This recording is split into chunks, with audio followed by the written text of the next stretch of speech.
Good morning students. आपके द्वारा भेजे गए डाउट्स हमें मिल गए हैं। इन डाउट्स को क्लियर करने को जिन बच्चों को चैप्टर समझ में नहीं आए हैं वे पिछले वीडियो फिर से एक बार और देख लें तो आपको चैप्टर समझ में आ जाएगा। और कुछ बच्चों ने पूछा है कि वर्ड मीनिंग याद करना है कि नहीं, तो वर्ड मीनिंग याद नहीं करना है, ना ही वर्ड मीनिंग लिखना है। हाँ, बैक एक्सरसाइज जितनी भी है चैप्टर की, जितने भी इसमें ग्रामर की एक्सरसाइज दी है, इनको याद करना भी है और पढ़ना भी है। और आप चाहो तो उसको कॉपी में लिख भी सकते हैं। कुछ बच्चों ने पूछा है कि मौखिक प्रश्नों के उत्तर कॉपी में लिखना है या नहीं, तो मौखिक प्रश्नों के उत्तर कॉपी में लिखना अनिवार्य है, क्योंकि जो वन वर्ड आंसर है ये क्वेश्चन पेपर में आते हैं। उसके बाद लिखित प्रश्नों के उत्तर लिखना है और उसके बाद अवतरण में दिए गए प्रश्नों के उत्तरों को लिखना है। किसी का कहना है कि वर्ड मीनिंग आएंगे या नहीं, तो वर्ड मीनिंग एग्ज़ाम में या चैप्टर टेस्ट में नहीं आएंगे।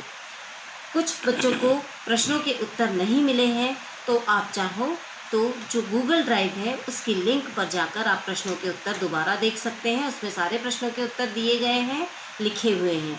उसके अलावा मौखिक प्रश्नों के उत्तर मैं एक बार आपको ओरल अभी बता दूंगी। और एक बच्चे ने पूछा है कि न्योछावर का अर्थ क्या होता है। न्योछावर करना मतलब बलिदान करना, अपने देश पर अपनी जान न्योछावर करना।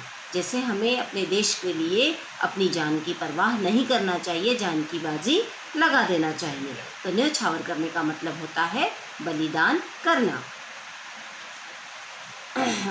अभी तक कोई भी टेस्ट नहीं हुए हैं और हार्दिक ने एक क्वेश्चन पूछा है कि चैप्टर 2 नहीं समझ में आया, तो वो चैप्टर 2 का वीडियो अपने चैनल पर जाकर अपने इस पर जो हमारे स्कूल की सेंट थॉमस स्कूल का जो यूट्यूब पे जो आ रहा है वीडियो आ रहे हैं, उस पर आप देख सकते हैं, आपको समझ में आ जाएगा। फिर भी अगर आपको नहीं समझ में आता है तब आप हमें बताइए, हम आपको फिर से बता देंगे। बैक एक्सरसाइज आपको याद करनी है, लिखनी है, क्वेश्चन आंसर सारे लिखने हैं और सभी क्वेश्चन आंसर्स फेयर कॉपी में लिखने हैं। और जब टेस्ट होंगे तब उसमें एक्सरसाइज अवश्य आएगी। चैप्टर 3 जिसको समझ में नहीं आया वो चैप्टर 3 का वीडियो देख ले। अब यहाँ पर मैं एक एक करके तीनों चैप्टर के मौखिक प्रश्नों के उत्तर आपको दे रही हूँ। तो चैप्टर 1 जिसका नाम है जय भारती, इसके मौखिक प्रश्न है, कवि जन जन के मन में क्या भरना चाहता है। तो इसका आंसर है, कवि जन जन के मन में नई शक्ति और भक्ति की भावना भरना चाहता है। कवि मन की सीमा पर कितनी धाराएं मिलाना चाहता है। तो इसका उत्तर है, कवि मन की सीमा पर प्रेम और शांति की 2 धाराएं मिलाना चाहता है। क्वेश्चन नंबर 3, कवि ने भारत भूमि को क्या कहा है। आंसर, कवि ने भारत भूमि को पुण्य भूमि कहा है। क्वेश्चन नंबर 4, कवि ने किसकी जय की है। कवि ने भारत की जय की है और भारत माता की जय की है। चैप्टर नंबर 2 योग और स्वास्थ्य, इसके मौखिक प्रश्न है। क्वेश्चन नंबर 1, प्राचीन काल में शिक्षा प्राप्ति के लिए कहाँ जाते थे। तो उत्तर होगा, प्राचीन काल में शिक्षा प्राप्ति के लिए बच्चे गुरुकुल में जाते थे। योग, सेकंड क्वेश्चन, योग किस अवस्था से आरंभ कर देना चाहिए। तो इसका उत्तर है, योग बाल्यावस्था से ही आरंभ कर देना चाहिए। क्वेश्चन नंबर 3, शरीर को रोग मुक्त रखने के लिए क्या आवश्यक है। आंसर, शरीर को रोग मुक्त रखने के लिए योग करना आवश्यक है। क्वेश्चन नंबर 4, अच्छे विचारों के लिए क्या आवश्यक है। आंसर, अच्छे विचारों के लिए शरीर का स्वस्थ होना आवश्यक है। क्वेश्चन नंबर 5, योग राष्ट्र की उन्नति में किस प्रकार सहायक है। तो योग से समाज सेहतमंद व सुदृढ़ होगा, यही समाज राष्ट्र की उन्नति में सहायक होगा। अर्थात योग करने से जब हमारा शरीर स्वस्थ होगा, हमारा मस्तिष्क स्वस्थ होगा, तो हमारे मन में सुंदर और अच्छे विचार आएंगे और सुंदर और अच्छे विचारों से ही हम देश की उन्नति कर पाएंगे, देश की उन्नति के लिए कुछ कर पाएंगे। चैप्टर नंबर 3 पुरस्कार, इसकी मौखिक प्रश्न है। क्वेश्चन नंबर 1, मगध का राजकुमार कौन था, वह क्या देख रहा था? मगध का राजकुमार अरुण था, वह मधुलिका का भोला सौंदर्य देख रहा था। महाराज ने मधुलिका को क्या दिया? महाराज ने मधुलिका को थाल में कुछ स्वर्ण मुद्राएं दी। राजकुमार अरुण अपने बाहुबल से क्या करना चाहता था? राजकुमार अरुण अपने बाहुबल से एक नए राज्य की स्थापना करना चाहता था। मधुलिका ने अपनी भूमि के बदले में क्या मांगा? मधुलिका ने अपनी भूमि के बदले में महाराज से दक्षिणी नाले के पास उतनी ही जंगली भूमि मांगी। पाठ के लेखक का नाम बताइए। तो इस पाठ के जो पुरस्कार है, इस पाठ के लेखक का नाम श्री महाकवि जयशंकर प्रसाद है। इस प्रकार इन सारे प्रश्नों के उत्तर, मौखिक प्रश्नों के उत्तर मैंने आपको दे दिए हैं। आपको मेहल ने एक क्वेश्चन पूछा है चैप्टर 1 का लिखित क्वेश्चन नंबर 1 का 4th वाला, जो उसका आंसर है, कवि किस स्वर से सबको संवारना चाहते हैं और क्यों? ये चैप्टर 1 का क्वेश्चन नंबर 4 का घ है, जिसका आंसर है कवि सत्यम शिवम सुंदरम स्वर से देश को संवारना चाहते हैं, क्योंकि इसी स्वर से देशभक्ति की भावना, देश प्रेम की भावना और आपस में भाईचारे की भावना उत्पन्न होती है, जिससे हमारे देश की एकता को बनाए रखा जा सकता है। इस क्वेश्चन का आंसर ये हो गया है। मौखिक प्रश्नों के उत्तर मैंने आपको दे दिए हैं। मौखिक प्रश्न आपको लिखना है। अभी तक कोई टेस्ट नहीं हुए हैं। हार्दिक, आप चैप्टर 2 का जो वीडियो है वो दोबारा देख लें और फिर भी समझ में ना आए तो पूछिए। माही, चैप्टर 2 की बैक एक्सरसाइज आपको लिखनी है और क्वेश्चन आंसर भी अगर आपको नहीं मिल रहे हैं तो आप फिर से गूगल ड्राइव पर जाइए। उसी चैप्टर 2 के वीडियो के समय ही इन क्वेश्चन के आंसर हमने भेजे थे। आप उस लिंक को फिर से खोलिए और फिर उन क्वेश्चन के आंसर्स लिखिए। अगर आपके पास वो आंसर की लिंक नहीं खुल रही है, आपको नहीं मिल रहा है, तो आप मुझे पूछिए, मैं आपको फिर से वो जो क्वेश्चन आंसर है उसकी लिंक दोबारा भेज दूंगी। अनुष्का सिंह चैप्टर 1 मैंने आपको बता दिया, आप चैप्टर 1 का वीडियो फिर से देख सकते हैं। वर्ड मीनिंग नहीं लिखना है, ये नहीं आएंगे, इसको याद करना आवश्यक नहीं है, परंतु आप अपने लिए, अपनी सुविधा के लिए, पाठ को समझने के लिए वर्ड मीनिंग को एक बार अवश्य पढ़ें। चैप्टर 1 और 2 क्वेश्चन आंसर्स गूगल ड्राइव पर हैं, आप देख लीजिए और लिख लीजिए। हर्षिका, चैप्टर 3 के प्रश्न उत्तर लिंक पर है, आप उसको देख लें और लिख लें। अगर आपके पास लिंक नहीं खुल रही है तो आप फिर से ये प्रश्न हमसे पूछ सकते हैं, मैं आपको फिर से ये क्वेश्चन आंसर की लिंक भेज दूंगी।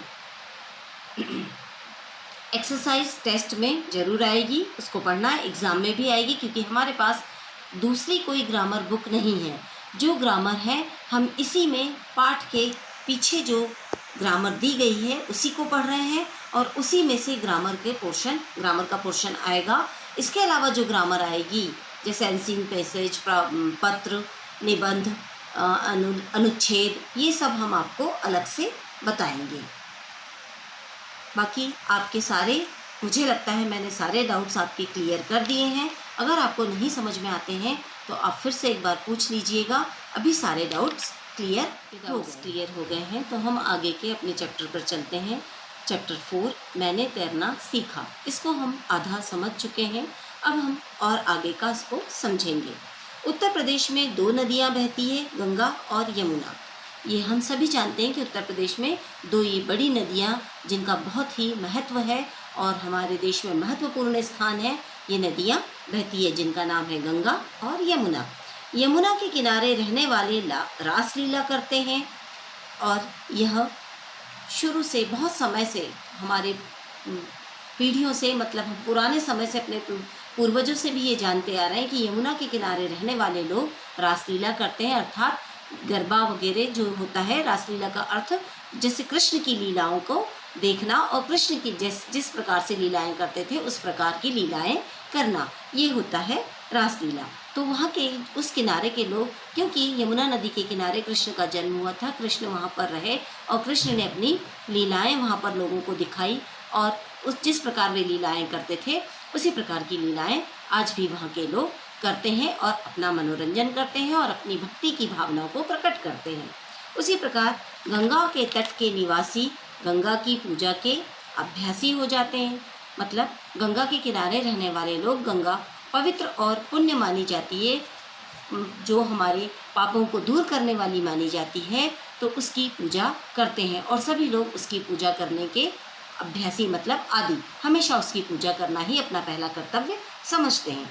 किंतु तैरना दोनों का जन्म सिद्ध अधिकार माना जाता है, परंतु गंगा और यमुना के किनारे रहने वाले लोगों के लिए ये बात एक कहावत है और कहानी कही गई है कि वहाँ पर रहने वाले लोग जन्म से ही तैरना जानते हैं। मतलब जन्म सिद्ध अधिकार मतलब उनको शुरू से ही तैरना आता है।